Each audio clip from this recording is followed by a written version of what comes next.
여러분 반갑습니다.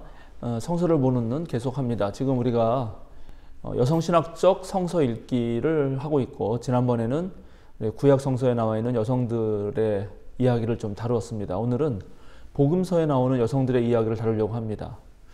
그 여성신학적 성서 읽기에 이제 몇 가지 제가 중요한 지점들을 여러분에게 말씀드렸죠. 그 중에 하나는 성서 안에서 일단 여성들에게 생명의 양식이 되는 말들을 발굴해내고, 그리고 어떤 부분들은 미처 남성들이 읽지 못했던 그런 부분들을 찾아내는 거죠. 예를 들자면 이런 것입니다. 우리가 성서를 문학적으로 읽게 할 때 다뤘던 본문 중에 누가복음서에 마르다 마리아 이야기가 있잖아요. 그 이야기를 다뤘는데, 제가 예전에 전도사 시절에 그 이야기를 가지고 설교한 적이 있거든요. 그랬는데 제가 그 주에 청소년부 애들에게 설교를 하고, 그 다음날 대학원에서 학교를 다닐 때였는데요, 여성 목사님이 오셔서 똑같은 본문으로 설교를 했습니다. 그래서 제가 매우 주의 깊게 들었어요. 왜냐하면 바로 전날 제가 설교했던 본문이기 때문이었죠. 근데 그 여성 목사님들은 뭐라고 설명하시나, 뭐라고 설교하시나, 나는 어쩌게 이렇게 설교했는데 하고 이제 딱 귀를 쫑긋 세우고 있는데, 이 여성 목사님의 첫 마디가 하시는 말씀이, 요한복음에 보면 마르다 마리아는 오빠가 있었고 나사로가 있는데, 그리고 예수님이 나사로의 죽음 때문에 슬피 우시기까지 한 아주 절친이셨는데, 지금 마르다가 예수님을 초청했는데 나사로는 어디 갔냐, 이 얘기를 시작하시는 거예요. 왜 나사로는 예수님 발밑에 앉아서 말씀을 듣지도 않고 마르다 언니처럼 음식 준비도 하지 않느냐, 이렇게 시작하실 때 제가 깜짝 놀랐습니다. 그러니까 저는 남성이기 때문에 그런 생각을 한 번도 안 해본 거예요. 이거는 집안일은 여성에게만 맡겨져 있는 어떤 여성들의 한을 좀 경험했던 분들은 왜 남편들은 안 도와주나, 왜 또 남자들은 이런 일 안 하나, 그런 생각을 할 때 쉽게 나사로는 어디 갔지라고 떠올렸던 거죠. 그러니까 역시 성경을 읽는 독자가 누구냐에 따라서 성경은 얼마든지 새롭게 그 의미를 드러낸다 하는 것입니다. 그렇게 눈을 이제 크게 뜨고, 또 여성의 삶의 관점에서, 여성 신학적 관점에서 성경을 뒤져보면은, 성경에는 12 제자 말고 수많은 여성 제자들이 등장하고요. 그 여성 제자들이 대체적으로 대단합니다. 대단해요. 그 역할들을 가만 보면 실제 제자가 누구인가를 생각해볼 만해요. 정말 우리가 알고 있던 제자들이 그 제자들이 맞나 하는 것입니다. 그래서 오늘은 그런 예를 제가 몇 가지 들어드리려고 하는데요. 일단 가장 제가 좋아하는 마가복음서부터 말을 해보려고 합니다. 마가복음서, 마태복음서, 누가복음서 각각을 보면은 예수님이 이 땅에 오신 목적을 얘기하고 있죠. 요한복음서 같은 경우는 여러분 다 잘 아시는 대로 예수님이 주도권을 갖는 게 아니라 하나님이 주도권을 가지시고, 하나님이 세상을 너무나 사랑하셔서 자기 아들을 이 세상에 보내셨다, 이런 말이 나오죠. 또 누가복음의 삭개오 이야기에 보면은 내가 이 땅에 온 것은 잃어버린 자를 찾아서 구원하러 왔다, 이렇게 예수님이 자신이 이 땅에 오신 목적을 얘기합니다. 그런데 마가복음서 10장에 보면 예수님이 뭐라고 말씀하시냐면, 세 번째 순환 예고 이후에 이런 말씀을 하세요. 예수님이 오신 목적을 얘기하시는데, 인자는 섬김을 받으러 온 것이 아니라 섬기러 왔으며, 이런 말이 있어요. 인자는 섬김을 받으러 온 것이 아니라 섬기러 왔다. 그러니까 예수님이 이 땅에 오신 목적은 섬기러 온 것이에요. 그럼 이 섬기다라고 하는 디아코니아라는 이 단어가 매우 마가복음서에서 중요한 단어인데요. 이 디아코니아라는 단어만 뒤져보면 이것은 오로지 마가복음서에서는 여성들에게만 사용됩니다. 디아코니아의 원래 의미는 사실은 부엌에서 시중들다라는 뜻을 가지고 있어요. 그런데 바로 그 디아코니아라는 말이 제일 먼저 쓰인 것이 언제냐면은 마가복음서 1장에 예수님께서 시몬 베드로의 집에 들어가셔가지고, 그때 마침 그 시몬 베드로의 장모가 열병으로 누워 있었는데 예수님이 그 여자의 손을 잡아 일으키셔서 고쳐주셔요. 그러니까 열병이 떠나고 그 여자는 그들의 시중을 들었다, 이렇게 번역되어 있습니다. 우리 새 번역 성경에는. 근데 여기 시중을 들었다가 바로 디아코니아예요. 그러니까 예수님이 했던 그런 섬김의 모습을 제일 먼저 보여주는 것은 베드로도 아니고 안드레도 아니고 야고보 요한도 아니에요. 세베대 아들 야고보 요한도 아니고 바로 베드로의 장모라는 것을 은근히 보여주고요. 이거는 아주 예수님의 그 초기 사역에서 나오는 거죠. 그런데 예수님의 십자가 돌아가실 때 맨 마지막에 또 마가복음서 15장에 보면 예수님이 이제 십자가에 달리셔서 숨을 거두시는데 그때 그 멀찍이서 예수님을 지켜보던 사람들은 전부 여자였습니다. 이렇게 말합니다. 15장 40절에 여자들도 멀찍이서 지켜보고 있었는데 그들 가운데는 막달라 출신 마리아도 있고 작은 야고보와 요새의 어머니 마리아도 있고 살로메도 있었다. 요 세 명의 여자를 언급합니다. 그리고 이들은 예수가 갈릴리에 계실 때에 예수를 따라다니며 섬기던 여자들이었다. 그 밖에도 예수와 함께 예루살렘에 올라온 여자들이 많이 있었다라고 이렇게 마가복음서가 말을 합니다. 여러분은 이 말을 그냥 별 염두에 두지 않고 관심 갖지 않고 지나갔을지 몰라요. 그런데 생각해 보시죠. 그렇게 예수님의 그런 기적과 가르침과 이런 것을 베풀 때 아주 줄기차게 따라다니고 예수님 곁에서 수제자 노릇을 했던 사람들 12, 그리고 12에서도 베드로와 야고보, 요한, 이 사람들은 지금 십자가 처형 장면에서는 등장하지 않습니다. 왜요? 전부 다 도망갔잖아요. 전부 다 도망갔습니다. 그런데 마치 마가복음서는 그 세 명의 수제자를 대체라도 하는 듯이 세 명의 여자를 말합니다. 그리고 또 그 밖에도 많은 여자들이 그 곁에 있었다라고 말을 해요. 그러니까 이런 것 자체가 벌써 그냥 단순하지가 않습니다. 오히려 진짜 예수님의 임종을 지킨 사람들은 남성 제자가 아니라 여성들이었다는 거예요. 근데 이렇게 놓고 읽어보면은 더 놀라운 게 있는데 여러분도 아마 아실 텐데, 그죠? 14장에 보면은 예수님이 베다니에 계실 때 어떤 나병 환자의 집에서 나병 환자였던 시몬의 집에서 음식을 먹거든요. 근데 그때 왜 한 여자가 나타나가지고 아주 매우 비싼 나드 향유 한 옥합을 깨서 그것을 예수님의 머리에 붓습니다. 기름을 머리에 부어요. 이게 무슨 말이죠? 기름을 머리에 붓다. 이게 기름 부음 받은 자라는 말이잖아요. 바로 그게 메시아예요. 메시아라고 하는 히브리어의 우리말 번역은 기름 부음 받은 자예요. 그럼 예수님은 기름 부음 받은 자가 돼요. 지금 이 순간 메시아가 되는 거예요. 그러니까 마가복음서가 내내 주장하는 진정한 메시아는 모든 사람을 위해서 자신의 목숨을 버리는 그런 대속물로 주는 분이 진정한 메시아고 섬기는 분이 메시아다라고 말하고 있는데, 그 메시아가 바로 예수다라고 그런 걸 확증하는 대관식, 일종의 대관식을 수행하는 주체가 누군가? 바로 여성이라는 거예요. 놀랍게. 이것뿐만이 아니에요. 마가복음서를 보면은 많은 제자들이 따라다녔음에도 불구하고 예수님에게 주님이라고 부르는 사람은 딱 한 명입니다. 바로 마가복음서 7장에 나오는 시로페니키아 여인이에요. 이방인 여인이에요. 그것도. 이 시로페니키아 여인과 예수님의 대화는 아주 여러 가지 결이 있어요. 하나는 이방인 여성과 유대인 남성과의 모종의 다툼이거든요. 자기 딸을 고치기 위해서 예수님께 찾아갔는데 예수님은 자녀들에게 줄 빵을 걔한테 주지 않는다라는 아주 모욕적인 말로 여성을 무시하지만, 그 여성은 그 말을 그대로 받아서 걔들도 자녀들이 먹다 남은 빵 부스러기를 먹습니다라고 재치 있게 대답함으로써 예수님의 생각을 바꾸고 실제로 자기 딸을 고칩니다. 그런데 놀랍게 예수님의 마가복음서 전체 행보를 보면 이 여자의 사건이 있은 뒤에 예수님은 이방 지역으로 선교하러 가십니다. 그러니까 어떤 면에서 이거를 살펴보면은 이 여성의 가르침으로 인해서 예수님의 선교의 방향이 바뀌었다. 아니, 선교의 영역이 확장되었다라고도 말할 수 있습니다.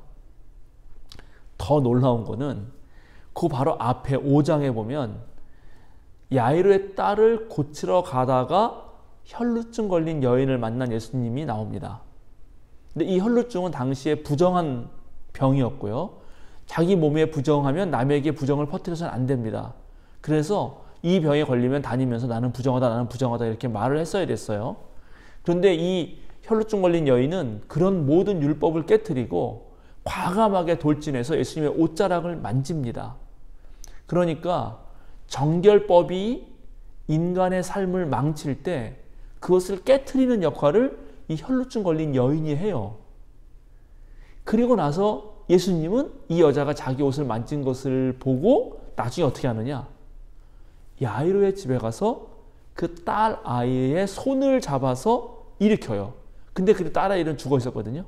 근데 죽은 자를 만지는 것 또한 그것은 부정한 것입니다. 그럼 예수님은 어떻게 죽은 자의 시체를 과감하게 만질 수 있었나? 우리가 그 관점을 달리해서 보면은 바로 그 혈루증 걸린 여인의 놀라운 그런 믿음, 생명이 훨씬 더 소중하다는 그 믿음에 의해서 모든 정결법을 깨고 예수님의 옷자락을 만진 것처럼 예수님도 바로 정결법을 깨고 시체를 만진 것처럼 묘사되고 있단 말이죠. 이런 것들이 별거 아닌 것 같지만 매우 놀랍습니다.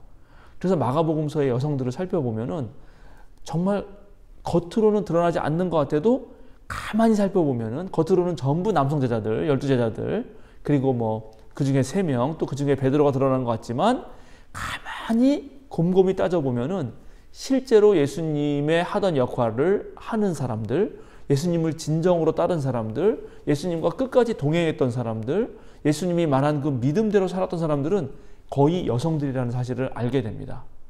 그리고 맨 마지막에 부활의 자리에도 마가복음서만큼은 여성들이 있습니다. 여성들만 있어요. 이것도 놀라운 거죠. 자, 그럼 마가복음서만 그런가? 요한복음서 가볼까요? 요한복음서에 등장하는 여성들도 또 똑같은 역할을 합니다. 일단 예수님의 어머니 마리아는 혼인잔치에서 이제 포도주가 떨어가지고 그 하나님 나라 잔치를 상징하는 혼인잔치가 망가질 뻔했을 때, 이거는 정말 그런 뭐랄까요, 이제 별로 그 분위기가 이제 계속가지 못하고 그 잔치를 망칠 위험이 있을 때 포도주를 만들게 하는 역할을 누가 나서서 하는가? 바로 예수님의 엄마가 직접 예수에게 부탁을 해서 하게 합니다. 그 가나의 혼인잔치 이야기는 6개 드리의 정결례에 사용하는 그 돌 항아리라는 말로써 유대교를 대치하는 새 포도주인 그리스도교를 만들어내는 일을 상징하는 것인데, 유대교를 대체하고 새 포도주를 만들어내는 일을 하도록 종용한 사람이 누구냐? 바로 마리아다. 예수님의 엄마다.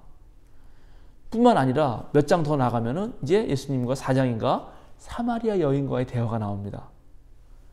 그 예수님과 대화 속에서 사마리아 여인은 점점점 예수님이 어떤 분인지 알아요. 맨 처음에 유대인 남성이 어떻게 나한테 물을 달라고 합니까? 그러다가 당신은 예언자입니다. 이렇게 얘기하다가 나중에 당신은 그리스도입니다라고 얘기를 하고, 그 여성이 사마리아 동네로 달려가서 내가 메시아를 만났다 라고 첫 번째 사마리아의 선교사가 됩니다. 놀라운 일이에요. 사마리아 사람들은 유대 사람들 입장에서는 완전 개처럼 취급했고 이방인 취급했던 종족이었는데, 그곳에 복음을 전한 자가 누구인가? 요한복음에서는 바로 이 여성이다, 사마리아 여인이다 하는 것입니다. 또 요한복음에 보면은 예수님의 부활을 발견하고 그것을 제자들에게 첫 번째 알려준 사람도 누군가? 그것도 바로 여성입니다. 그리고 예수님의 부활을 예표하는 나사로를 부활하게 만드는 장면에서도 역시 마르다와 마리아 역할이 상당히 지대합니다. 그러니까 이 성경은 성경 전체를 통해서 특히 복음서는 여성들의 역할을 계속 말해주고 있습니다. 그런데 고대 모든 문헌은 주로 지식인들에 의해서 쓰일 수밖에 없고, 당대 지식인들 공부할 수 있었던 사람들은 거의 다 남성들입니다. 그러니까는 아무래도 성서도 이미 남성주의 시각에서 쓰이는 건데 남성주의 시각에서 쓰임에도 불구하고 이러한 기록들이 남아있다는 것 자체가 얼마나 많은 여성들이 활약을 했었는가를 알 수 있습니다. 그러니까 실제로 1세기 초기 교회에 어떤 교회를 운영하고 또 교회가 유지되는 데 있어서 여성들의 역할은 그야말로 지대했다는 것을 우리는 그런 복음서에 남아있는 편린들을 통해서 이해하게 되는 거죠. 사실 그래서 이제 누가복음서에 나오는 마르다 마리아 이야기도 가만히 읽어보면은 그 마리아를 높여주는 것 같잖아요.